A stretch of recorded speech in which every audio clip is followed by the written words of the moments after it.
This is EchoMap case file, but this clip is different. This time we don't just tell the story. We show you how to read a site like evidence.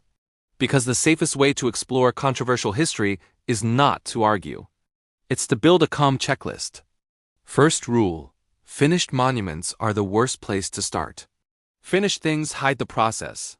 The best clues live in what's unfinished: mistakes, abandoned blocks, rough cuts, and tool traces. That's where the how leaks through. So here's the EchoMap forensic triad: story, mechanism, trace. If a story claims a mechanism, it should leave traces. And if it leaves no traces, we hold it lightly. Mechanism 1 in our canon is stone softening. The text claims hard stone could be soft with microwaves until it became putty, or even liquefied for molds. Whether you agree or not, that's a clear mechanism. So we ask, what traces would that leave? You'd expect repeated identical shapes.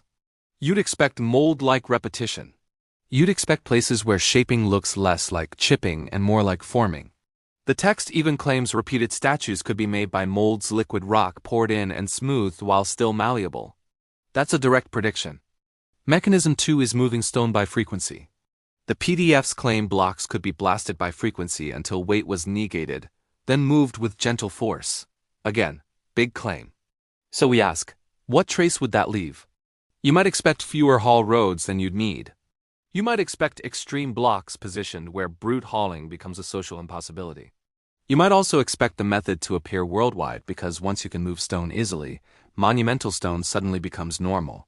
The text explicitly says the technique was used all over the world where stone monuments were required. Now zoom to a specific case file, Baalbek. The text points to half-quarried blocks and claims they show scoop marks softened first, then excess scooped away like ice cream from a block. That image isn't scientific proof, but it is a testable visual claim. So when you watch Baalbek footage, you're not just admiring. You're asking, do we see anything that looks like scooping? Do we see transitions that don't look like hammer and chisel work? Do we see abandoned giants that feel like work stopped instantly? Because in the canon, work stops because of an sudden catastrophe that breaks continuity. That's mechanism 3. The reset window. After a break, survivors reuse what they find. They quarry less. They loot ruins more. They build first and understand later.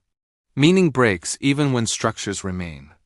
Now mechanism 4, beacon architecture. Here the canon becomes very specific. The text says pyramids are not primarily tombs.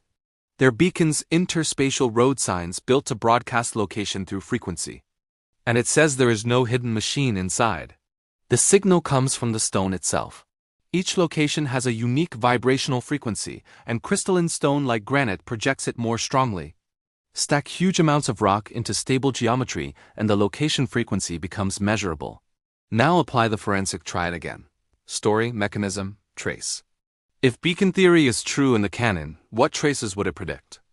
It predicts repetition of monumental geometry in strategic places. It predicts that different shapes could still serve the same purpose. And the PDFs explicitly extend the beacon idea to Stonehenge, same purpose, different shape, broadcast a site-identifying signal through the stone's harvested location frequency. So the EchoMap is not pyramids only. It's mass, geology, and geometry used as a marker system. Now we can stitch global sites without forcing one origin story. Petra becomes a case file of stone as medium. Puma Punku becomes a case file of precision shock.